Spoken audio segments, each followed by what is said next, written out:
Yes, nk'uko rero mwabibonye twabibonye bose babibonye bararonse bije baraja mu isoko bararonka umwanya wo gukora kugira ngo barabe nyene basuma muri Homme de la soirée. Ariko rero ngira ndabamagare bagira badefile bantu Imana bagira batambuke bambaye za muzu nyene bagura nawe urashaka kuzibona nkuko nashaka kuzibona. Uwa mbere Jaja Decor kabiri gatatu.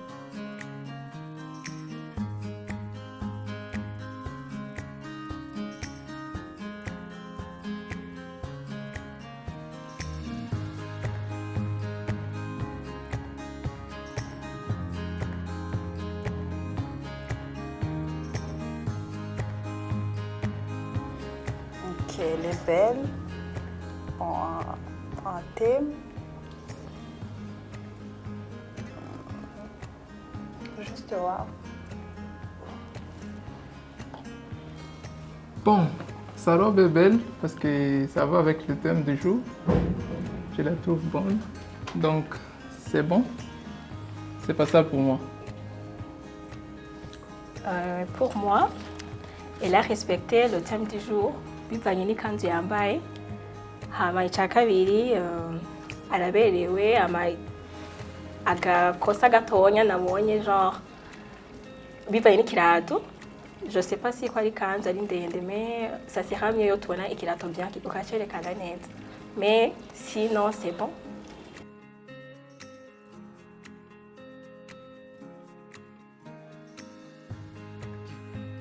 Bahungu mugikura buritonda baba attention mudamu ameze neza cyane mwabonye amakomantere atambuka neza asa neza yambaye neza ikayene ni Homme de la soirée sinzobiza kurangirira turabandanya rero kandi bikaba bimeze neza cyane uwakabiri nawe nyene yitwa Jaja sinzi ko ari iki ariko ndakubwije kuri rero ni Janvier agiraze araberewe asa neza ndashaka aho uri hose ya rimwe kabiri gatatu.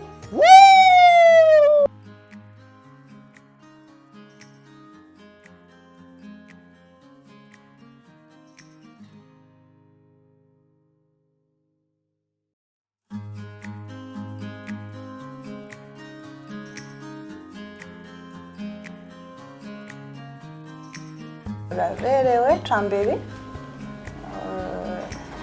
wambaye genre ama couleur meza adja rouge bordeaux, je crois oui nord, c'est bon. Bien maquillée bien sûr. Tu peux tourner. Wow. Oui, confortable genre. Ok. Avec sa tenue, vraiment, ça va. Elle a respecté. Elle sait mélanger les couleurs. Donc, c'est bon. Pour moi, elle a une bonne note.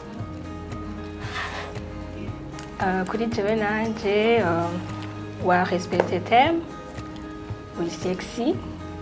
Et chaussures ni bon, mais en ce qui concerne les chaussures plutôt sac. Nibaza yuko byaye ku bon c'est bon mugabo nibaza ko byaye gusa neza cyane ronka gasaki gasa n'ikirato. Sinon ni bon. Ouais.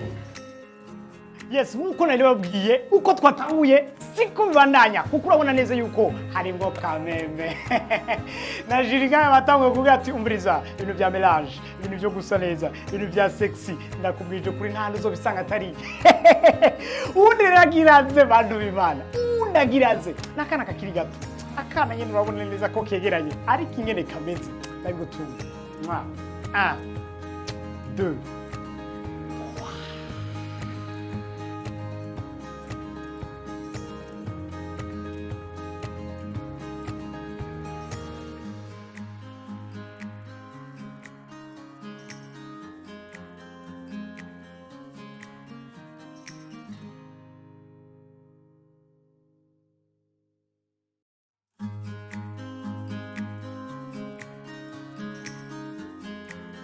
Ku byerekeye thème du jour, robe vraiment c'est bon.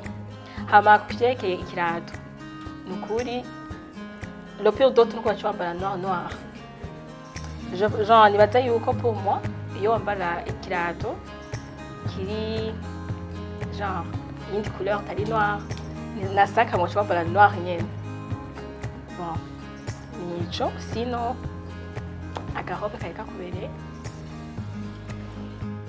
Pour l'habillement, elle a respecté aussi les thèmes, sauf que j'ai quelques remarques. Bon, on a déjà commenté pour les souliers. Je voulais aussi ajouter parce qu'elle a oublié de mettre quelque chose sur ses mains. Je vois ses mains sont vides. Donc, il fallait aussi ajouter quelque chose sur la main, comme ça, pour que ça passe avec la tenue. Je vois la couleur, peut-être elle préfère sa couleur noire. Mais il fallait aussi voir comment mélanger les couleurs. Merci. Dernière uwanyuma bose uwanyuma mu manota ariko n'uwanyuma ngaha tumwakire neza cyane rimwe kabiri.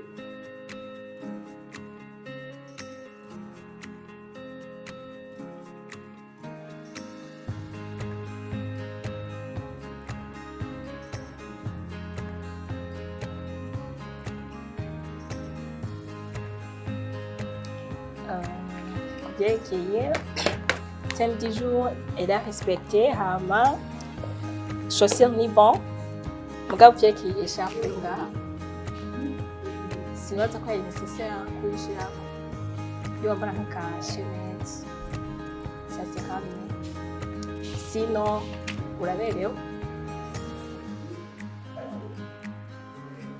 Bon.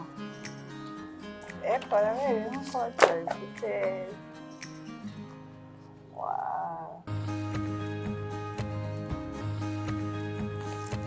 Wagerageje kwambara amabara menshi ajyanye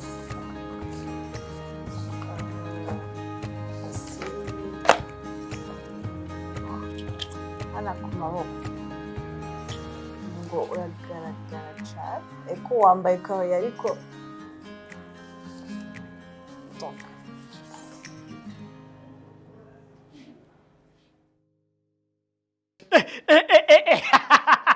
quand même abahungu urabona ntidutamuka kujya kuntu kuko abana n'ibirato tuba twambaye si bijya mes chers amis ariko vraiment bari bane mwababonye hari Jaja Janine Decor hari Janvier Jaja nyene hari kandi Elsie hakaba kandi na Kersi badutambukiye neza Hector urabona ko ari ibintu bimeze neza twarabipanze mu bwiza n'ingere ariko rero akazi si jewe gazigaye akazi ka Jury niyo tuza kumenya ingene mbega nindaza kuba mbere ninde yarushije abandi ninde yambaye neza kurusha abandi nabwege mwamubonye ndazi neza yuko rero bataza kuyoberwa nabo nyene igikorwa cabo Jury.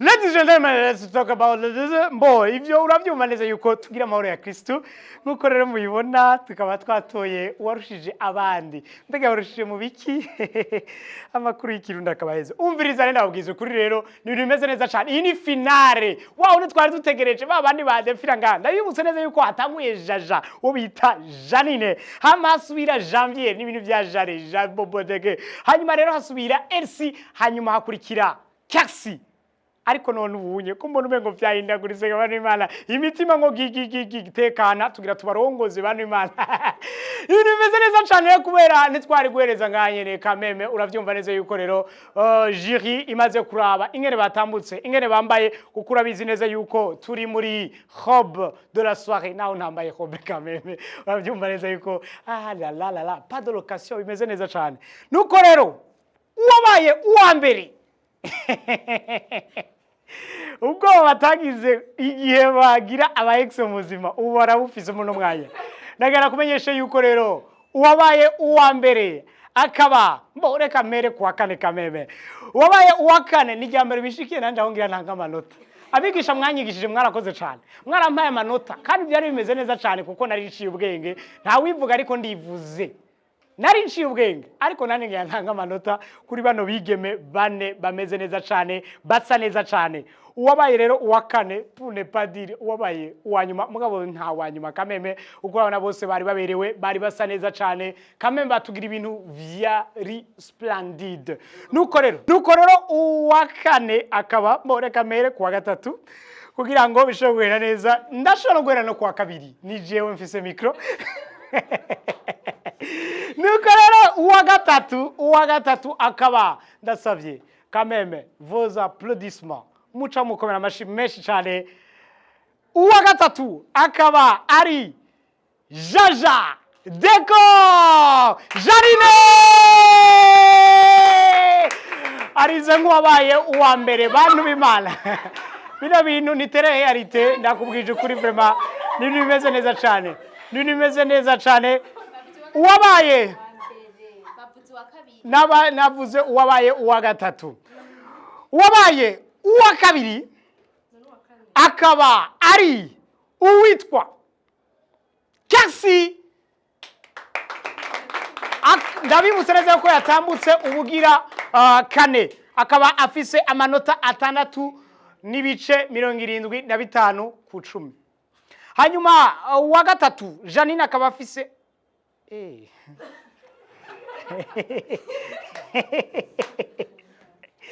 nuko rero ari muri nuzi yazo shamura ingene mukagira sibyo yagegene neza nuko rero Janine akaba afise amanota 6.75 ku 10 Kasi akaba afise amanota 6.8 ku 10 hasigaye babiri ndakuramwo uwa mbere nkakuramwo n'uwa kane bien sûr uwa kane ndahera kurinde ndahera tumuhe kameme nawe nyene tumuha agaciro tumuvuge kuko nkavuga uwa mbere wewe sinza kumuvuga azoba yize nuko rerekana mu agaciro uwabaye uwa kane ku manota 5.3 ku 10 akaba ari ndasavye amashi menshane n'induru nyishane uko nawe yera afise induru nyinshi sana akaba ari RC ariko arabaza ngo wakangaye akaba yaba kane muri bane nkuko rero mu byumva neza urumva neza uwo dusigaje nuko rero finally turaronse rero umukobwa muri télé-réalité Hope de la soirée yambaye neza yavyigenjemo neza gushika ukanyuma kameme bantu Imana ariko marerezuma nta mushiragira nibezere neza yuko muri kubadukurikirana yuko kameme muza kwikora ico kintu kugira ngo bigende neza cyane yitwa gute yitwa Janvier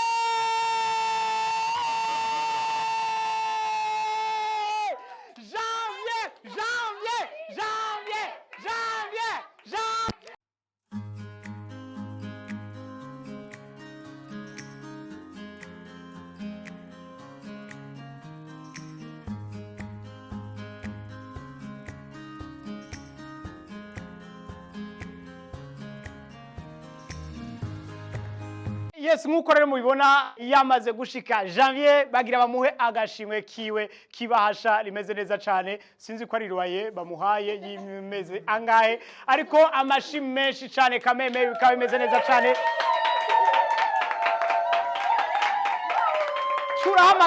turahamagara uwabaye uwa kabiri Kasi aze kumufelicita kameme kugira ngo fair play bayita fair play Voilà, turahamagara rero uwa gatatu nawe yitwa Janine Jaja Jare. Ouais, siroti canke grillé bantu b'Imana. Nuko rero turahereza kuri RC nawe yenaze kumu felicita hanyuma bishobore kugenda neza cyane. Twatanguye tutazi aho biherera ariko dusozere tubonye ingene bigenze. Quand même baraberewe. Basa neza. Ni Hope de la soirée. Mudutumire tuze muri soirée mudutumire tuze muri soirée kugira ngo kameme tubaryohereze imanza ndabibutse neza yuko rero dufise episode ya kabiri zo imeze neza cyane gumana natwe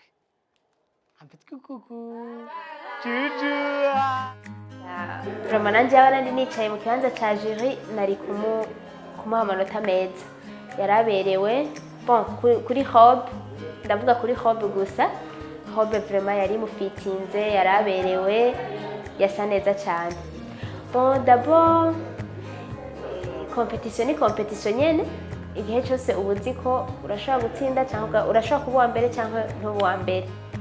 Hama je ndabona biryoshe sinarinzi ngo ndaza kuba uwa mbere muga kame na jene numva umenga ndatese ukuntu naho byarangiye ukuntu nabona umenga hama jury igiye ku ruhande abantu benshi bagoda bavuga ko ari jewe bavuga ko ari jewe ndi uwa mbere.